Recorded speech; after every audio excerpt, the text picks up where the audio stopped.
Good morning student. Today we will discuss chapter number 2 survival of plants. आज हम अपने science का chapter number 2 survival of plants के बारे में रीड आउट करेंगे।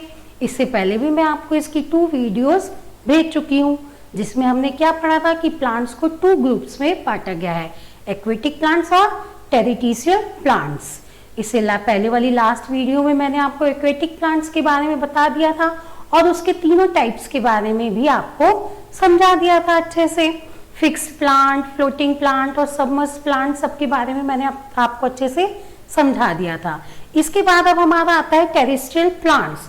टेरेस्ट्रियल प्लांट्स में भी मैंने आपको प्लांट्स इन प्लेन एरिया, इसका वन जो है हमारा टाइप, उसके बारे में आपको समझा दिया था कि प्लेन एरिया में जो होती है कि ना तो ज़्यादा गर्मी और ना सर्दी होती है, और इस वाले जो क्लाइमेट में जो है ट्रीज पर बहुत सारी ब्रांचेस होती हैं और इनकी जो लीव्स होती हैं वो विंटर में शेड होती है, यानी कि झड़ती हैं।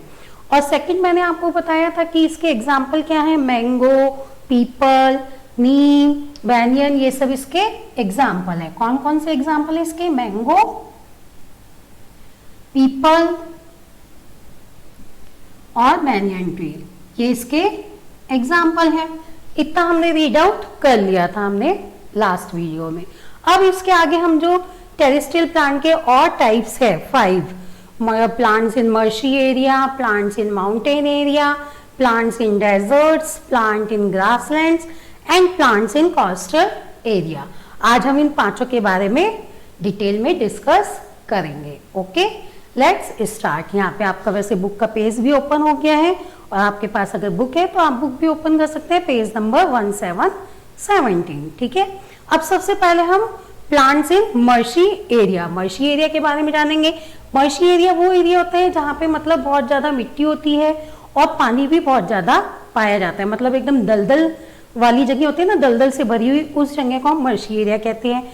वहां पर जो प्लांट ग्रो करते हैं उसको जो होते हैं वो उनको मतलब सांस लेने के लिए मतलब रूट्स को नहीं मिल पाती है, क्योंकि बहुत ही ज्यादा गीली मिट्टी होती है, चिकनी मिट्टी होती है, एकदम दलदल भरा होता है, तो उनकी रूट्स को जो थोड़ी सी सांस लेने में प्रॉब्लम होती है। और इसका एग्जाम्पल क्या है हमारा? Mangrove plants. क्या एग्जाम्पल है? Mangrove plant. अब हम इसके बारे में बुक में अच्छे से डिटेल में जानते हैं। Okay, let's start. Plants in marshy areas, the areas in which soil has more water is called marshy or swampy area. Generally, in such areas, the land is wet and the soil is clay, having plenty of water, so roots do not get air properly. The plants in marshy areas have breathing roots. Mangrove plants are example of such plants. अब mango Grove tree जो होता है वो इसका example है। अब मैं इसके बारे में आपको डिटेल में समझाती हूँ कि the area in which soil has more water is called marshy और स्वैम्पी एरिया। वो एरिया जहाँ पर सॉइल जो है बहुत सारे वाटर के साथ, जहाँ पानी होता है और मिट्टी होती है, उस एरिया को हम मर्शी या स्वैम्पी एरिया कहते हैं। जनरली ज्यादातर इस एरिया में क्या होती है, लैंड जो होती है, जो भूमि होती है वो हमारी गीली होती है, वेट मीन्स गीली, and the soil is clay, और जो वो सॉइल होती है वो हमारी चिकनी होती है, clay, having plenty of water, और बहुत सारी प्रचुर मात्रा में क्या होता है, पानी पाया जाता है। So roots do not get air properly, इसलिए रूट्स को जो है एयर जो है वो प्रॉपरली सही ढंग से नहीं मिल पाती है। The plants in marshy area have breathing roots, इसलिए उनके जो प्लांट्स होते हैं उस एरिया के, उनकी जो होती है रूट्स वो ब्रीथिंग रूट्स होती हैं। मैंग्रोव प्लांट्स जो है वो इसका एग्जाम्पल है।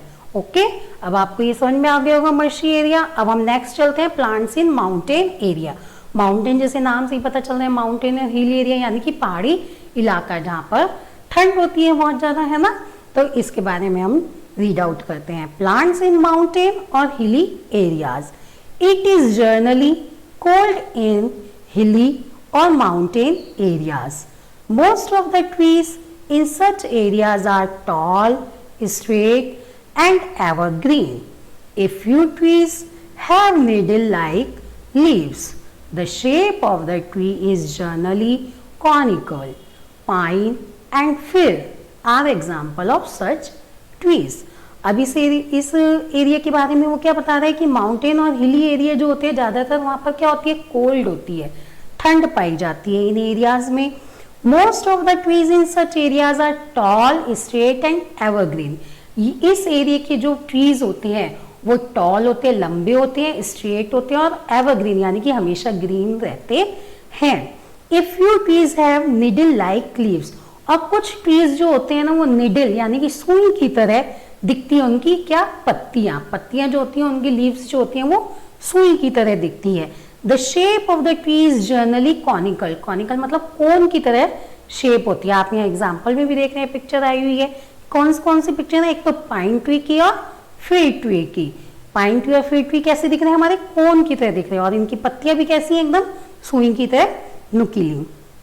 तो ये हमारे किसके एग्जाम्पल थे, माउंटेन एरिया या हिली एरिया, आप कुछ भी कह सकते हो, इनके एग्जाम्पल थे. कौन से एग्जाम्पल है हमारे माउंटेन एरिया के, pine and fig tree. Okay, आपको ये एग्जाम्पल भी याद रखना है और इनके बारे में भी लर्न रखना है. अब हम आगे चलते हैं प्लांट्स इन डेजर्ट्स एरिया. इससे पहले एक आपको यहाँ पे पेज पे एक्नॉलेज ट्री नजर आ रहा है, ग्रीन कलर का है ना, उसको भी थोड़ा सा पढ़ लेते हैं.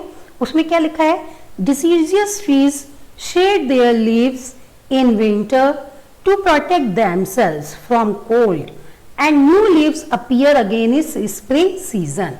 Deciduous trees यानी कि पतझड़ वाले जो ट्रीज होते हैं वो विंटर में, मतलब विंटर का जब मौसम आता है, सीजन आता है, तो उसमें पत्तियां उनकी झड़ जाती हैं और फिर नई पत्तियां कब आती हैं उनकी, स्प्रिंग में यानी कि वसंत ऋतु में नई पत्तियां दोबारा से अपीयर हो जाती हैं, बन जाती हैं.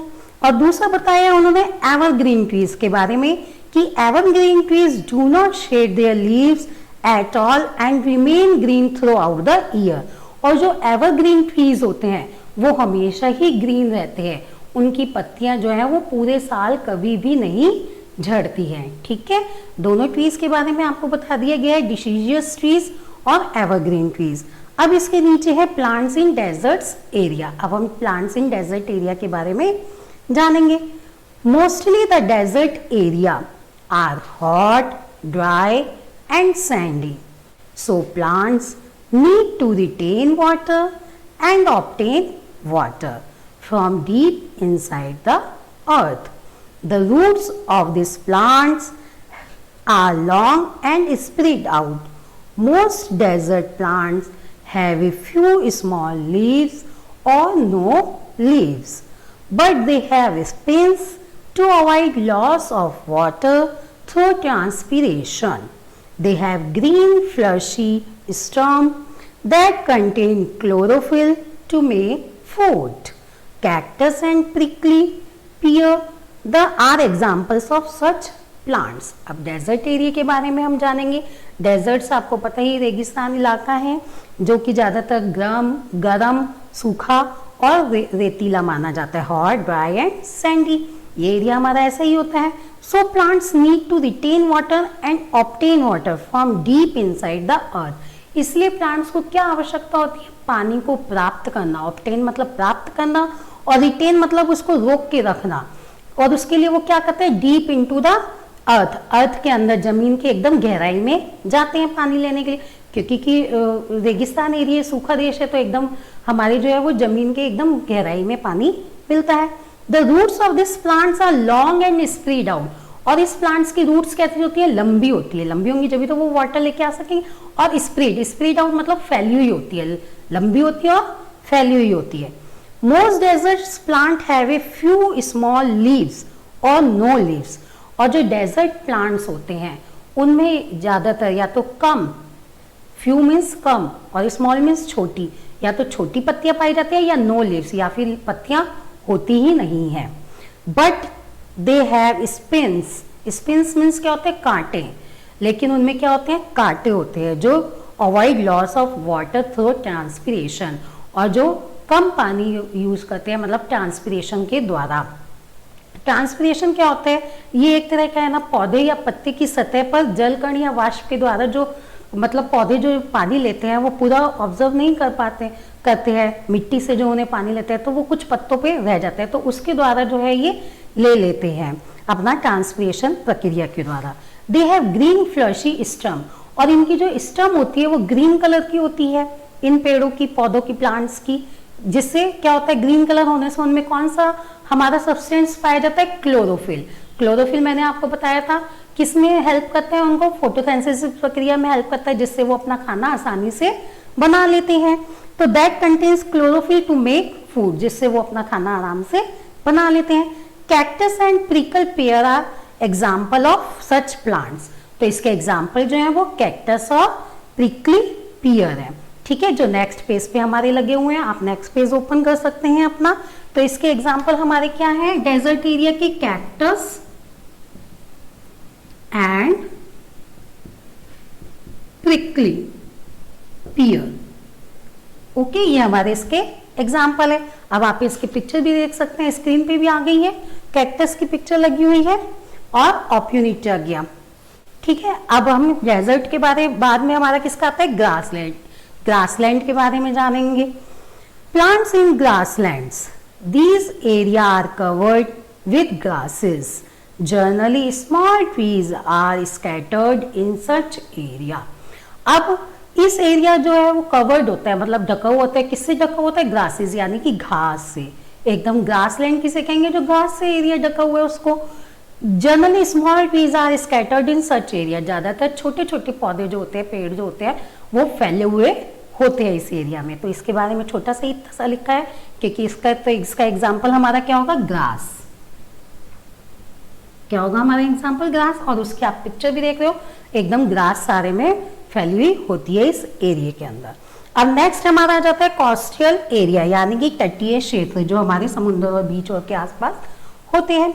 अब इनके बारे में जानेंगे। High rainfall is generally seen in coastal regions. Moreover, salty water is found in these areas.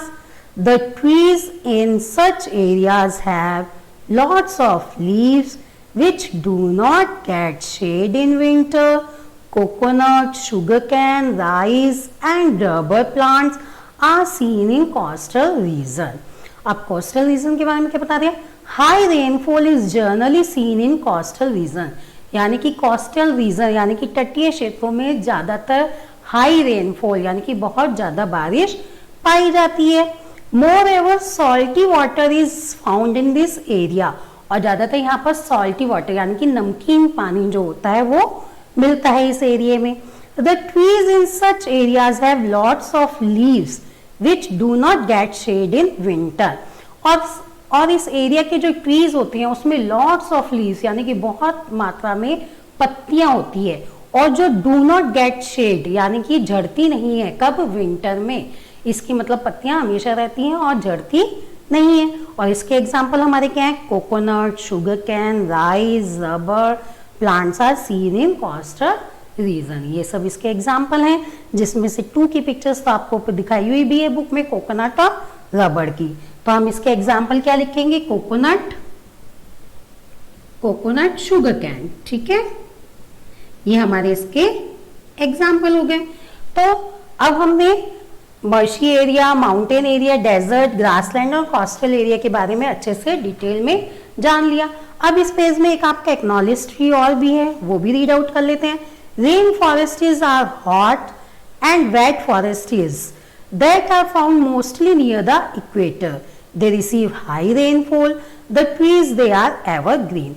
अब रेन फॉरेस्ट्स के बारे में बता रहे हैं कि जो बारिश वाले होते हैं रेन फॉरेस्ट, वो कहाँ पाए जाते हैं, हमारे इक्वेटर के पास यानी कि भूमध्य रेखा के पास पाए जाते हैं, और इनमें ज्यादातर बहुत सारी बारिश होती है, इस बारिश प्राप्त करते हैं। अब रेन फॉरेस्ट्स है तो बारिश तो होंगी, तो उस वजह से ये क्या होते हैं, हमेशा ही एवरग्रीन रहते हैं। नेक्स्ट पॉइंट में बता रहा है कि thorn forests are found in desert regions. Thorn means होता है कांटेदार, कांटेदार जो हमारे मतलब फॉरेस्ट है, जंगल है, वो कहाँ पाए जाते हैं, डेजर्ट रीजन में, रेगिस्तान इलाकों में। Hilly forests are found in mountain और हिली रीजन, और हिली फॉरेस्ट कहाँ पाए जाएंगे, माउंटेन और हिली रीजन में। वहां के क्षेत्रों में पाए जाएंगे। ओके, तो ये पेज भी हमारा कंप्लीट हो गया। अब हम नेक्स्ट पेज जानेंगे जिसमें कि आपको क्या दे रखा है, एक मैच दे रखा है जो मैं आपको एक समझाऊंगी अच्छे से कि कैसे आपको वो करना है। आपके पास अगर बुक है तो आप बुक में भी टिक लगा सकते हैं, वैसे मैं आपको पीडीएफ के जरिए इसको भेजूंगी भी, ठीक है। तो आपको वो नोटबुक में भी नोट करना है। अब आप देख ही रहे होंगे बुक में कि मैच है, कुछ पिक्चर्स बने हुए हैं प्लांट्स के और नीचे उनके नाम लिखे हुए हैं। आपको मैच करना है कि वो कौन सा ट्री है और कौन से एरिया में वो ग्रो होता है। अब जैसे मैं यहाँ पे लिख देती हूँ आपका कॉलम ए और ये हमारा कॉलम बी। अब मैं यहाँ पे आपको प्लांट की जो फोटो है ना, पिक्चर है, पिक्चर नहीं बनाऊंगी मैं, उस पिक्चर का नाम लिखूंगी। जैसे पहले पिक्चर में हमारे कौन सा पेड़ बना हुआ है, आपने अगर ध्यान से अभी एग्जाम्पल पढ़े हो तो ये कोन की शेप में है, कोन की शेप में है। तो ये कौन सा है हमारा, पाइन ट्री। कौन सा है हमारा पहले नंबर पे, पाइन ट्री की पिक्चर है, पाइन ट्री। सेकंड पिक्चर कौन सी है आप देखिए जरा ध्यान से, आपको पता चल रहा है, अभी मैंने बताया था ये तो देख के भी पता चल रहा है, ग्रास। किसकी पिक्चर है, ग्रास की।